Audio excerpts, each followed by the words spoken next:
오늘은 다 주 예수님의 이름으로 하며라는 제목으로 함께 말씀 나누겠습니다. 제가 본문 한번 더 읽겠습니다. 골로새서 3장 17절. 또 무엇을 하든지 말에나 행위에나 다 주 예수님의 이름으로 하며 그분을 힘입어 하나님 곧 아버지께 감사를 드리라. 아멘. 모든 사람에게는 이름이 있습니다. 그 이름은 고유성을 가집니다. 그리고 그 이름은 그 사람을 대표합니다. 우리가 사람을 부를 때 이름으로 부릅니다. 어이저이 하면 기분 나쁜 것처럼. 그리고 중요한 문서나 자신을 증명할 때도 자기 이름으로 서명을 합니다. 그래서 모든 공적인 책임이나 권한, 권리를 효력 있게 적용할 때 이름은 그 사람을 대신합니다. 문서상에서 그와 같습니다. 그래서 서명이나 도장에 새겨진 이름은 나 자신임을 확증하는 것입니다. 그래서는 안 되겠으나 위조하면 안 되고 필체를 검증하고 하는 절차가 때로는 필요하겠으나 일반적으로 우리는 도장에 새겨진 이름이나 서명을 통하여 내가 문서상의 대표자로 나타내게 됩니다. 간혹 동명이인이 있을 수 있습니다. 그 사람에 관해 약간의 설명을 붙이면 충분히 구분이 됩니다. 말씀 안에서도 바요나 시몬, 이건 요한의 아들 시몬이라는 뜻입니다. 그리고 예수님도 당시에 흔한 이름이었다고 합니다. 그래서 나사렛 예수 이렇게 표현합니다. 그러면 충분히 이름이 구분이 됩니다. 지금 이제 월드컵 기간인데 브라질의 축구 선수 중에 이번에 대표팀으로 제가 뽑혔는지는 정확히 모르겠습니다만 예수스라고 발음은 합니다만 이제 우리가 얘기하는 영어 철자 지저스 그대로 등번호로 달고 나오는 사람도 있습니다. 그와 같이 각자의 이름이 있습니다. 그래서 이처럼 이름은 그 사람의 고유한 존재를 나타내는 가장 확실한 방법입니다. 하나님께도 고유한 이름이 있습니다. 직함이나 명칭 말고 왕, 주 이런 것 말고 그의 실명이 있습니다. 구약시대에 하나님은 자신의 이름을 여호와로 알려주셨습니다. 말씀으로 보시면 나는 여호와이니 이는 내 이름이라. 나는 내 영광을 다른 자에게 내 찬송을 우상에게 주지 아니하리라 라고 말씀하셨습니다. 구약시대 유대인들은 너는 내 하나님의 이름 여호와의 이름을 망령되게 부르지 말라라는 그 십계명 중에 세 번째 계명을 범하지 않으려고 죄인임을 너무 잘 아니 구약의 하나님의 어떤 사람들과의 관계는 그 율법 아래서 자신의 죄됨을 끊임없이 발견하는 어려움 속에 하나님을 경외하고 공경하였지만 두려워하였습니다. 왜냐? 죄의 근본적인 문제가 처리되지 않았기 때문이죠. 그래서 이 하나님의 이름 여호와를 직접적으로 부르는 것에 대한 굉장한 부담을 갖고 있었습니다. 그래서 거룩한 하나님의 실명인 여호와를 직접 부르는 대신 히브리어로 주를 의미하는 아도나이로 대체하여 그 여호와라는 이 글을 읽었습니다. 그 방식대로 번역하면 나는 여호와가 나는 주가 됩니다. 그래서 킹음정이든 또 여러 그 번역본의 성경에는 구약의 그 방식을 그대로 쫓아서 여호와라고 표기하지 않고 주라고 표기합니다. 그래서 이사야서 같은 42장 8절을 킹음정으로 보시면 나는 주니라. 그것은 내 이름이니라. 주가 실명일 일은 없지만 그 방식으로 인하여 그 유대인들의 제안으로 인하여 이같이 구약 성경의 말씀도 번역된 것입니다. 나는 내 영광을 이건 같은 말씀입니다만 다른 자에게 주지 아니하며 내 찬양을 새긴 형상들에게 주지 아니하리라. 그래서 구약의 백성들은 무엇을 하든지 다 여호와의 이름으로 행했습니다. 하나님께서 시내산의 언약을 체결하실 때 당신의 이름 여호와의 이름을 선포하십니다. 출애굽기 말씀에 여호와께서 구름 가운데 강림하사 그와 함께 거기 서서 여호와의 이름을 선포하실세. 다윗도 골리앗과 싸울 때 여호와의 이름으로 나가서 골리앗을 제압하고 승리하였습니다. 사무엘상 말씀에 다윗이 블레셋 사람에게 이르되 너는 칼과 창과 단창으로 내게 나아오거니와 나는 만군의 여호와의 이름 곧 내가 모욕하는 이스라엘 군대 하나님의 이름으로 내게 나아가노라 라고 나아가서 싸우고 이긴 것을 우리가 알 수 있습니다. 시편의 말씀을 봐도 구약에서는 기도할 때도 여호와의 이름을 힘입어 기도했습니다. 내가 여호와의 이름으로 기도하기를 여호와여 주께 구하오니 내 영혼을 건지소서 하였도다. 여호와 이름을 부르는 자는 구원을 얻는다라고도 말씀하셨습니다. 요엘서 말씀. 이 말씀은 이제 사도행전에서 베드로의 그 설교를 통하여 이어지는 말씀입니다. 아시는 말씀이지만 또 오늘 유념해서 보실 수 있기를 원합니다. 누구든지 여호와의 이름을 부르는 자는 구원을 얻으리니 이는 나 여호와의 말대로 시온산과 예루살렘에서 피할 자가 있을 것이며 남은 자 중에 나 여호와의 부름을 받을 자가 있을 것임이니라 라고 요엘 선지자를 통하여 예언하셨습니다. 구약의 마지막 선지자인 말라기는 장차 이 여호와의 이름이 이제 원래 이 선민들 유대인들을 통하여 이루어지는 구약의 그 이스라엘 역사가 하나님의 계획 가운데 이방의 열방을 통하여도 이루어질 것을 선포하고 있습니다. 그래서 그 이름이 이방인들 가운데도 크게 될 것임을 예언하고 있습니다. 만군의 여호와가 이르노라 해 뜨는 곳에서부터 해 지는 곳까지의 이방 민족 중에서 내 이름이 크게 될 것이라. 각처에서 내 이름을 위하여 분향하며 예배하며 깨끗한 제물을 드리리니 이는 내 이름이 이방 민족 중에서 크게 될 것임이니라 라고 예언하셨습니다. 그런데 이제 우리 너무 잘 압니다만 하나님의 말씀의 기록 방식 안에서 조금 우리가 기이 여기고 이상한 것은 구약에서 이토록 강조됐던 끊임없이 말씀하고 계신 이 여호와라는 이름이 신약, 새 언약의 시대로 넘어온 이후에는 더 이상 불러지지도 기록되지도 않았다는 것입니다. 그 이유는 하나님께서 당신의 완전한 이름, 곧 새로운 실명을 우리에게 주셨기 때문입니다. 그 이름이 무엇입니까? 예수입니다. 이 예수의 이름은 이렇게 시작합니다. 아들을 낳으리니 이름을 예수라 하라. 이는 그가 자기 백성을 그들의 죄에서 구원할 자이심이라 하니라 라고 말씀하십니다. 예수의 이름에는 요 밑에 내용들이 포괄되어 있습니다. 그래서 이 예수의 이름의 뜻은 여호와는 구원자, 여호와가 구원하신다라는 뜻을 예수의 이름 안에 품고 있습니다.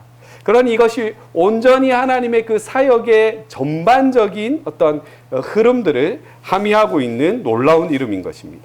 그래서 이 땅에는 완전한 사람으로 하나님께서 육신을 입고 오셨습니다. 그를 우리가 하나님의 아들이라 칭합니다. 아기로 오셨습니다. 가장 연약한 인간의 처음 출발과 동질한 어떤 그런 모습으로 오셨습니다. 이 땅에 아기로 오신 하나님의 아들, 즉 그리스도의 실명은 예수로 시작되는 것을 우리가 확인할 수 있습니다. 이에 이후 예수님께서 장성하시고 공생의 생활을 하실 때에 예수님께서는 친히 자신이 누구의 이름으로 왔음을 밝히십니까? 아버지의 이름으로 오셨음을 밝히십니다. 자신에게 주신 이름이 바로 아버지의 이름이라고 분명하게 선언하십니다. 말씀으로 보시겠습니다. 나는 내 아버지의 이름으로 왔음에 너희가 영접하지 아니하나 만일 다른 사람이 자기 이름으로 오면 영접하리라 라고 한탄하십니다. 요한복음 17장 말씀에도 거룩하신 아버지여 내게 주신 아버지의 이름으로 그들을 보존하사 우리와 같이 그들도 하나가 되게 하옵소서. 내가 그들과 함께 있을 때에 내게 주신 아버지의 이름으로 그들을 보존하고 지키었나이다 라고 말씀하십니다. 하나님은 육신을 입고 공생의 사역, 그 육신의 우리의 제물로 드리기 위한 피 흘리기 위한 사역으로 오셨을 때는 분명한 역할이 있으십니다. 인자로서의 사역을 감당하시기 위하여 오셨습니다. 그러니 우리의 표현대로 얘기하자면 왕이 마치 변복을 하고 그 시장거리에 다니면서 이 백성들의 민원과 그 어떤 한탄들을 들으려고 할 때 그는 분명 왕이지만 만약에 그가 평민으로 변복을 했다면 그의 역할은 평민인 것입니다. 이것이 완전한 비유일 수는 없겠지만 하나님께서 육신을 입고 이 땅에 오셨을 때 육신된 사역, 하나님의 아들로서의 사역은 분명한 목적과 가치가 있는 것입니다. 죽으러 오신 것이죠. 하나님 아버지가 죽으시는 것이 아니라 그의 육신이 우리를 위하여 제물로 드려지는 것입니다. 그럼에도 예수님은 당신이 아버지이심을 우리에게 이제 제자들에게도 그렇고 우리가 이제 볼 때에는 그 시제를 완전히 포괄한 완료된 시제로 보니 그는 확실히 아버지시구나라는 것을 이런 장면들에서 우리는 볼 수 있는 것입니다. 그러므로 예수님은 제자들에게 자신이 아버지의 이름을 나타내고 알게 하셨다고 말씀하시는 것입니다. 그러나 예수님은 사역하시는 동안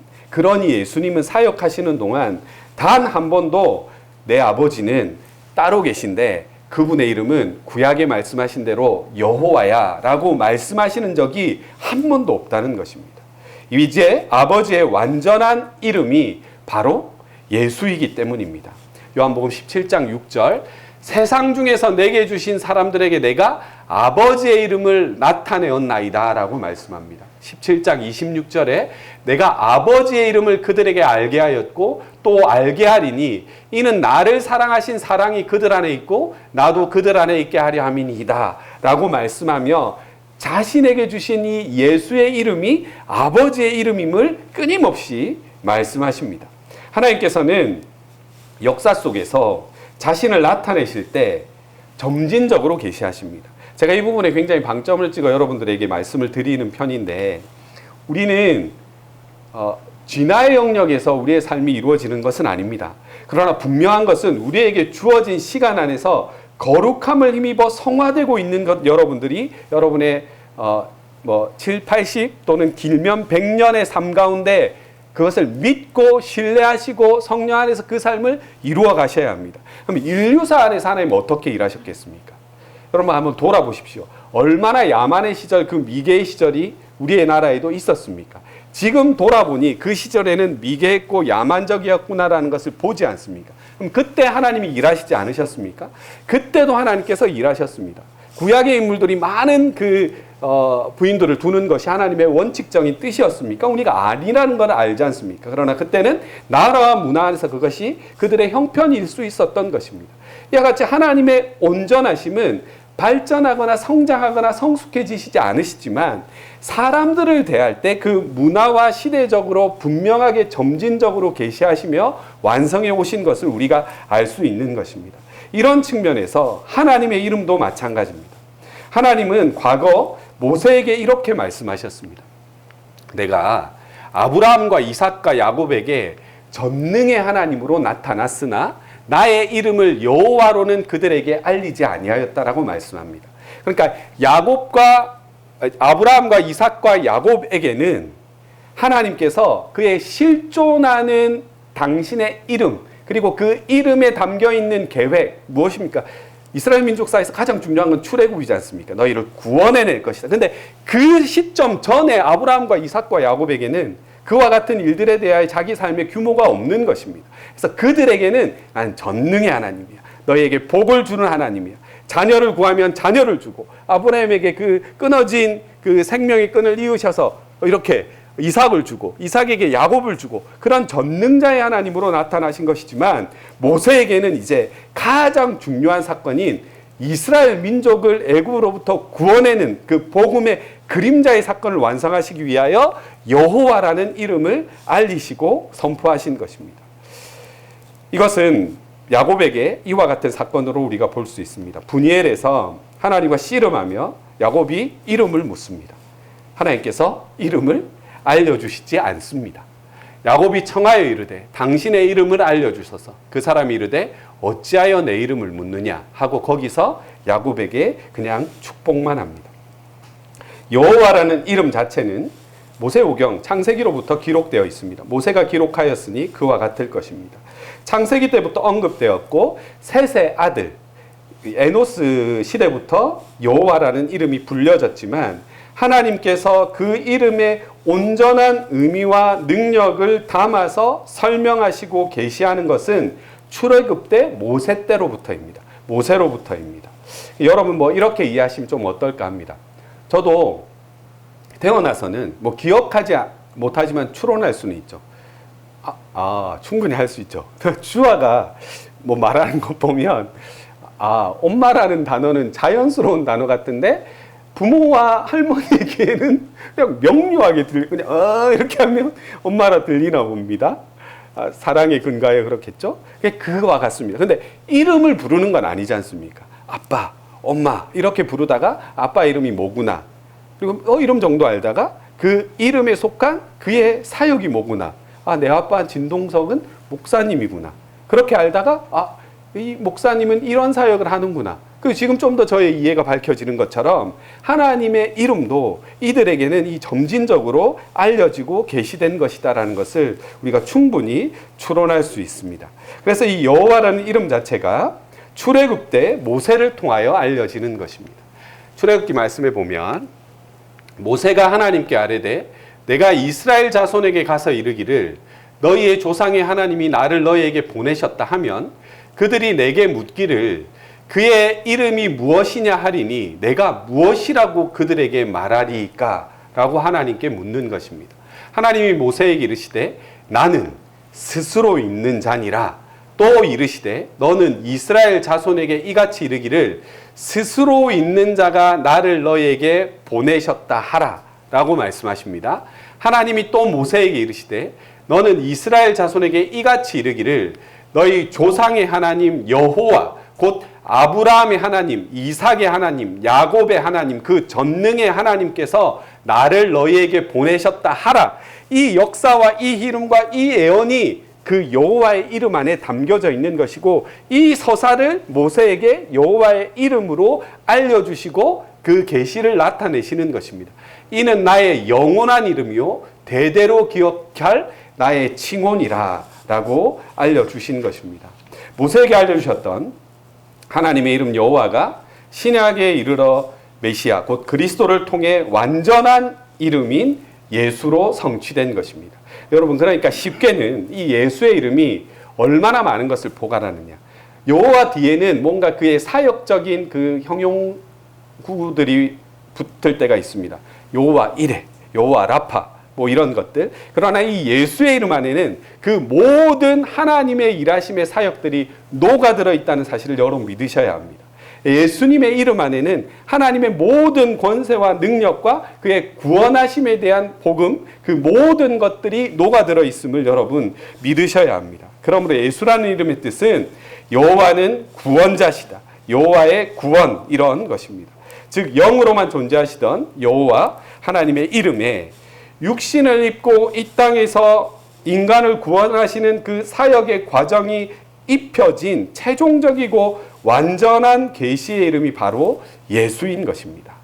하나님께서 육신을 입고 이 땅에서 우리를 위하여 죄의 문제를 해결하시고 사망에서 건져내시고 거듭나게 하시는 그 구약의 하나님 여호와가 이루신 이 사역 모든 것들을 포괄하여 예수라는 이름을 우리에게 주신 것입니다. 따라서 말라기 선지자가 예언했던 이방인 가운데 여호와의 이름이 크게 될 것이다 라는 말씀은 무슨 이름으로 성취된 것입니까? 오늘날 예수의 이름으로 성취되었고 지금도 그 완전하신 이름 예수의 이름에 따르는 놀라운 복음의 은혜와 그 일하심의 사역이 성취되어 가고 있는 것입니다. 말라기서 말씀을 다시 한번 보시겠습니다. 만군의 여호와가 이르노라 해 뜨는 곳에서부터 해 지는 곳까지의 이방 민족 중에서 예언입니다. 시제로 따지면 앞으로 장차 이루어질 일들에 대한 말라기 선지자를 통한 하나님의 예언입니다. 그래서 이 이름, 내 이름이 크게 될 것이라 각처에서 내 이름을 위하여 분향하며 깨끗한 제물을 드리리니 이는 내 이름이 이방 민족 중에서 크게 될 것임이니라 라는 이 예언의 성취가 이루어진 것입니다. 우리가 확신함으로 받아들여야 할 진리는 이것입니다. 구약에 영으로 존재하시던 여호와 하나님께서 신약에 이르러 육신을 입으셨습니다. 그 구원의 경륜을 통해 예수라는 이름으로 하나님 당신을 완전하게 우리에게 나타내신 바 되셨습니다. 우주에 그냥 신이 있어. 그 신은 운영하는 신이야. 우리가 알지 못하지만 수억 년 전부터 그냥 어떤 운영하심이 있고 그런 원칙과 질서가 있어. 해가 뜨고 달이 뜨고 지구가 도는 것 봐. 질서는 있어. 그 질서는 신이라고 얘기할 수 있어. 이것이 아니라 그 신이 인격 안에 오셔서 우리를 얼마나 세밀하고 엄밀하게 관심을 갖고 사랑하고 계신지를 예수님을 통하여 우리는 알 수 있는 것입니다. 그래서 이 경륜을 통해서 여호와가 육신을 입기 전까지는 여호와는 육신을 입기 전까지 사용된 이름으로서의 완전함이라면 이제 영원하고 완전한 하나님의 이름 곧 육신을 입으신 그 메시아를 통하여 우리에게 주신 그 예수의 이름이 우리에게 주신 하나님의 완전한 이름이라는 것입니다. 하나님께서는 이제 육신을 입기 전의 상태로 돌아가시지 않으십니다. 그런 의미 안에서 여호와라는 이름은 더 이상 불리지 않는 이름입니다. 저는 뭐 찬양할 때 여호와라는 그 단어가 드러난 것은 우리가 풍성하게 하나님에 대한 이름의 이해를 갖고 있기에 뭐 우리가 이제 대한민국의 이름을 갖고 있지만 예전에는 뭐 고구려, 신라, 백제 이런 이름을 갖고 있을 때 그런 이름을 통해서도 아, 그 시절은 이랬지라고 염두에 둘 수 있는 것처럼 뭐 금해야 된다고는 생각하지 않지만 여호와의 이름으로 하나님께서는 불리시지 않으실 것이다라는 것은 우리가 복음 안에서 확신하셔야 합니다. 그래서 인류의 구원자가 되신 하나님은 이제 그의 완전한 구원의 이름 예수로만 영원히 불리고 높임을 받으실 것이다 라는 것을 믿으십시오. 이 예수의 이름이 진정 감격스럽고 놀라운 것은 구약의 여호와는 그 거룩하고 절대적인 속성 때문에 사람들이 감히 입에 담기 두려워했다는 것입니다. 부르지도 못했고 십계명에 따라 망령되이 그리고 내 죄의 문제가 처리되지 않으면 그 거룩함으로 인하여 하나님의 거룩함으로 인하여 나의 죄됨으로 인하여 그 상호 충돌이 일어날 때 하나님이 죽으시겠습니까? 내가 죽는 것이죠. 그러니 그런 일들로 하나님 여호와의 이름을 온전히 부르지 못하는 그런 어떤 굴종의 종으로서의 시대가 있었습니다. 그러나 바로 그 하나님께서 이제 우리와 같은 연약한 모습으로 우리를 얼마나 사랑하는지 알게 하시려고 육신을 입고 찾아오셔서 완성하신 이름이 예수이기에 이제 우리는 어떤 상황에서든 하나님의 이름 그 예수의 이름을 사랑함으로 경외함으로 언제든지 자녀가 아버지를 부름과 같이 부를 수 있다는 사실을 여러분 신앙 안에서 충분히 누리시기를 예수님의 이름으로 축복합니다. 그 예수의 이름에 담긴 하나님의 구원의 서사를 이미지로 표현하면 이와 같습니다. 여러분 계시록 말씀에 장차 우리가 하나님의 나라에 가서 만날 하나님의 모습입니다. 큰 소리로 외쳐 이르되 구원하심이 보좌가 있습니다. 그 보좌에 앉으신 우리 하나님과 어린 양에게 있도다 하니. 여러분이 그냥 직설적으로 한번 생각해 보십시오. 보좌가 있고 하나님이 있고 하나님 옆에 어린 양이 있다? 아닙니다. 우리가 문학적으로 아셔야 합니다. 구원하심이 보좌에 앉으신 우리 하나님과 어린 양께 있는데 이것은 그의 구원의 서사를 얘기하는 것입니다. 구약의 그 하나님이 어린 양으로서 우리의 죄를 대신하여 죽으신 그분이 보좌에서 우리를 기뻐하고 계신 것입니다. 그분 그 한 분을 보는 것입니다. 예수를 보는 것입니다. 그래서 우리는 예수님을 만나게 될 것입니다. 우리 하나님과 어린 양에게 있는 그 구원의 서사를 감격적으로 그 이름 안에서 우리가 느낄 때 은혜가 되는 것처럼 마지막 그 하나님의 영광스러운 잔치 자리에 하나님을 만나는 그 자리에서 우리는 예수님을 보게 될 것입니다. 예수님께서 우리를 위하여 죽으셨고 우리를 구원하신 분이 하나님이시구나 하는 것을 보게 될 것입니다. 보좌가 있고 보좌에 하나님이 앉았고 그 옆에 어린 양이 앉은 직설적이고 이과적인 그 서사를 보는 것이 아니라 하나님이 어린 양으로서 우리를 구원하신 그 예수님께서 보좌에 앉으신 모습을 보게 될 것입니다. 오순절 성령 강림 때 베드로의 설교의 핵심이 바로 이것입니다. 베드로는 아까 제가 말씀드린 그 요엘 선지자 누구든지 여호와의 이름을 부르는 자는 구원을 받으리라 라는 예언을 인용합니다. 그 주가 바로 예수임을 명확히 선포하고 있는 것입니다.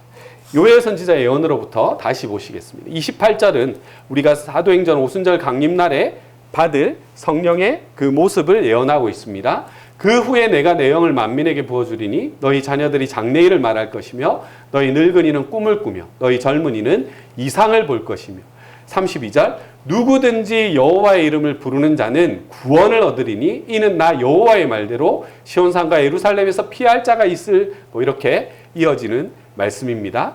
자, 이 말씀 안에서 있을 것이며 남은 자 중에 나 여호와의 부름을 받을 자가 있을 것임이니라. 뭐 지워졌네요. 그렇게 되어 있습니다. 이 예언은 사도행전에서 성령 강림 때 성취되는 것입니다. 사도행전 2장에서 오순절날입니다. 그날에 성령을 받는 현상에 대해서 베드로가 설교를 합니다. 유대인들에게 설명합니다. 유대인들에게 설명할 때는 구약의 말씀들이 근거가 되어야 합니다. 사도 바울은 너무너무 잘했고 베드로도 마찬가지입니다. 요엘 선지자의 예언이 성취된 것이라고 말씀합니다. 2장 1절 이는 곧 선지자 요엘을 통하여 말씀하신 것이니 일러스되라고 설교를 시작합니다. 그러면서 요엘 2장 32절 누구든지 여호와의 이름을 부르는 자는 구원을 얻으리니라는 내용을 인용하면서 누구든지 주의 이름을 부르는 자는 구원을 받으리라 라고 말씀합니다. 누구든지 주의 이름을 부르는 자는 구원을 받으리라 하였느니라. 그런데 베드로가 전하는 이 하나님의 이름, 주의 이름, 그 곧 구원의 이름에 관한 메시지는 갈수록 명확해집니다. 그는 그 주라는 호칭에 예수의 이름을 분명하게 적용합니다. 우리의 오순절 교단의 이제 캐치, 정말 중요하게 여기는 말씀 아니겠습니까? 베드로가 이르되 너희가 회개하여 각각 예수 그리스도의 이름으로 침례를 받고 죄사함의 능력이 누구에게 있는 것입니까? 하나님께 있는데 어떻게 아들 하나님의 이름으로 우리가 우리의 죄사함을 받습니까? 그럴 수 없습니다. 하나님 아버지의 이름이 예수이기 때문입니다. 그래서 베드로가 이르되 너희가 회개하여 각각 예수 그리스도의 이름으로 침례를 받고 죄사함을 받으라. 그리하면 성령의 선물을 받으리니 라고 선포하는 것입니다. 사도 베드로는 이 구약의 여호와가 이제 하나님의 완전한 실명인 예수로 계시되었고 나타났음을 명백히 밝히는 것입니다. 베드로의 말씀을 들은 사람들이 그날에 3,000명이나 예수의 이름으로 침례를 받습니다. 그리고 사도행전 4장에서 다시 한번 그 이름을 선포합니다. 계정은 다른 이로서는 구원을 받을 수 없나니 천하 사람 중에 구원을 받을 만한 다른 이름을 우리에게 주신 일이 없음이라 하였더라. 우리말 성경에는 예수 외에 다른 어느 누구에게서도 구원을 받을 수 없습니다.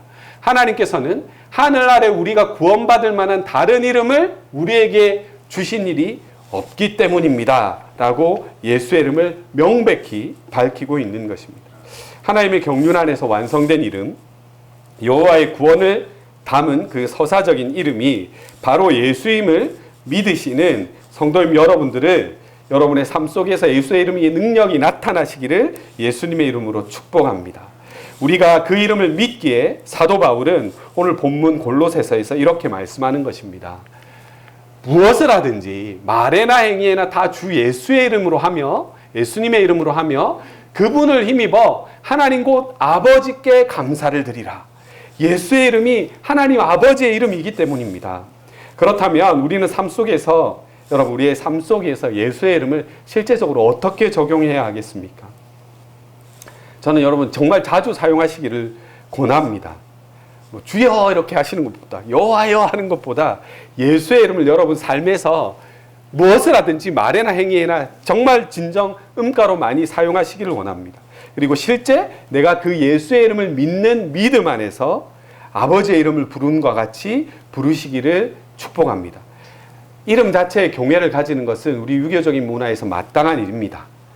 존칭과 호칭을 잘 아름답게 써야 하겠습니다만 하나님께서 우리에게 원하시는 바는 당신의 이름을 쓰길 원하십니다. 그러니 우리가 이제 뭐 예를 들어서 저도 집사님들 저보다 연배가 한참 위이신 분들을 이름으로 뭐 누구 집사님 뭐 이렇게 부르기 어렵죠. 보통 때는 그냥 집사님이라고 호칭할 뿐이죠. 그러나 우리가 하나님의 이름을 부를 때에는 예수님으로 부르시는 것이 마땅합니다. 그것을 하나님께서 친히 원하시기 때문입니다. 우리는 삶 속에서 예수의 이름을 이렇게 적용해야 합니다. 첫째, 예수의 이름으로 모여야 합니다. 두세 사람이 내 이름으로 함께 모인 곳에 나도 거기에 그들의 한가운데 있느니라 라고 예수님께서 말씀하셨습니다. 둘째, 예수님의 이름으로 기도해야 합니다. 우리가 기도의 끝에 예수님의 이름으로 기도합니다 라고 고백하는 것은 우리가 기도하는 대상과 권세가 어디에 있는지를 분명히 밝히는 신앙 고백입니다. 예수님이 우리에게 예수님의 이름으로 구하는 것들을 행하겠다라고 말씀하셨습니다. 너희가 내 이름으로 무엇을 구하든지 내가 그것을 행하리니 이것은 아버지께서 아들 안에서 영광을 받게 하려 함이라. 너희가 내 이름으로 무엇이든지 구하면 내가 그것을 행하리라 라고 말씀하셨습니다. 셋째, 예수의 이름으로 능력을 나타내셔야 합니다. 초대교회 성도들은 예수의 이름으로 병을 고쳤고 예수의 이름으로 귀신을 쫓아냈고 예수의 이름으로 당연히 침례를 베풀었습니다. 우리 사랑하는 성도님 여러분, 예수의 이름 안에 담겨있는 그 권세와 능력을 믿으시기를 예수님의 이름으로 축복합니다. 우리의 삶 속에서 말이든 일이든 무엇을 하든지 다 주 예수님의 이름으로 행하시는 하나님의 자녀 되시기를 예수님의 이름으로 축복합니다. 그리하여 예수의 이름을 통해 하나님의 자녀된 권세를 누리셔야 합니다. 하늘의 축복을 받고 하나님 아버지께 늘 감사와 찬송을 돌리는 그런 복된 삶을 사실 수 있기를, 누리실 수 있기를 주 예수님의 이름으로 간절히 축복합니다. 아멘. 우리 다 함께 일어나셔서 오늘 골로새서 말씀 17절 말씀이 본문인데 15절부터 17절까지 한 목소리로 함께 봉독하시겠습니다. 시작. 평강이 여러분의 마음을 지배하게 하십시오. 이 평화를 위해 여러분은 한 몸으로 부르심을 받았습니다. 또한 여러분은 감사하는 사람이 되십시오. 그리스도의 말씀이 여러분 안에 풍성히 거하게 하십시오. 모든 지혜로 서로 가르치고 권면하며 시와 찬미와 신령한 노래를 부르며 하나님께 감사하는 마음으로 찬양하십시오. 17절. 그리고 말이든 일이든 무엇을 하든지 그 모든 것을 주 예수의 이름으로 하고 그분을 통해 하나님 아버지께 감사하십시오. 아멘. 우리 시간 이제 함께 찬양하시면서 기도하실 때 여러분이 우리에게 주신 그 생명의 이름, 구원의 이름, 예수의 이름이 여러분의 삶의 어떤 요소, 어떤 말이나 일이나 어떤 행위 안에서도 승리의 이름이 되시기를 예수님의 이름으로 축복합니다. 우리 함께 부르셨던 찬양인데 이 찬양은 이제 우리 교단에 계신 목사님이 작사 작곡하신 오래됐지만 찬양입니다. 지금은 이제 유광현 목사님이신데 검단소망교회에 또 함께 계신 걸로 제가 알고 있습니다. 정말 하나님의 말씀이 온전히 녹아있는 귀한 찬양이고 우리가 정말 즐겨 불러야 할 또 우리 사도적인 교회의 정체성을 담고 있는 예수 이름에 대한 능력의 찬양입니다. 우리 함께 찬양하시겠습니다.